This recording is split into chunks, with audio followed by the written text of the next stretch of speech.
The song, let's talk about Piggy Bank. Yeah. All right. Now, on the song Piggy Bank, you take, as you said on the song, warning shots at a number of prominent artists.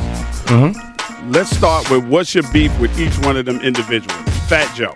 Well, Fat Joe, he did a lot of things behind the scenes. He said things, you know what I'm saying? But it's not the same type of beef that I have with, like the Murder Inc. situation. I don't feel deeply about it, but I felt like I had to address it because he was saying things openly, Like the record. Oh, really? Things, you know what I'm saying? And it's like Smack DVDs. I see him doing different things. Then they make the New York record to try and support John and them as they, in their time of need. When it comes to their aid, to give them a record that could actually be played at radio. Both of his singles at that point, he had one verse on each one of them.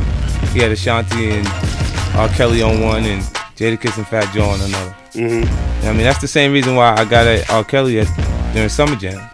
Because there was a strong possibility he could bring Ja Rule out behind me, and he could say whatever he want. Once he got in front of 55,000 people, and they would have to absorb it and take it for what he said it was. So you felt like you had to strike first? Absolutely. How about Jadakiss? Jadakiss, it's the same deal with the I'm from New York record. Right. And I didn't understand that because of DMX situation with him at the same time. Like, Ja had been saying a lot of disrespectful things about DMX ahead of that, and Jada went on and still did the record. I didn't understand at all. But Jada hasn't been saying much, so. If they have a different feeling towards what this project is, then they can move forward with it by themselves. But don't say G-Unit. You don't have to say G-Unit. I don't get anything when you shout me out when I created it. He thinks he does me a favor when he says that. When he says free Tony A, we don't need that. We've been doing that for 3 years. You see what I'm saying? So you don't have to say that. I mean, he has to go on his own and be what game is. I think he has a problem. I think he has a problem with my position. I think he'd like to be 50 Cent, like the head of the situation. You know what I mean? And he's trying to create his own circle with the Black Wall Street thing. And he has my blessings. I didn't say anything bad about that. I want them to grow as fast as they can, at the fastest pace. Because who looks bigger when that happens? You know what? To be technical, I make more money off his record than he does. That's the honest to God honesty. And even on the publishing it. Be clear. Because I'm at a full rate and he's at a 3/4 rate. He's still on a brand new artist deal right now. He has to adjust it in order to get into the space that I'm in right now. What's your boy's problem with Shyne? 50. Yeah. And setting his name on a record. He had a record getting that 50. You know what? He made a record.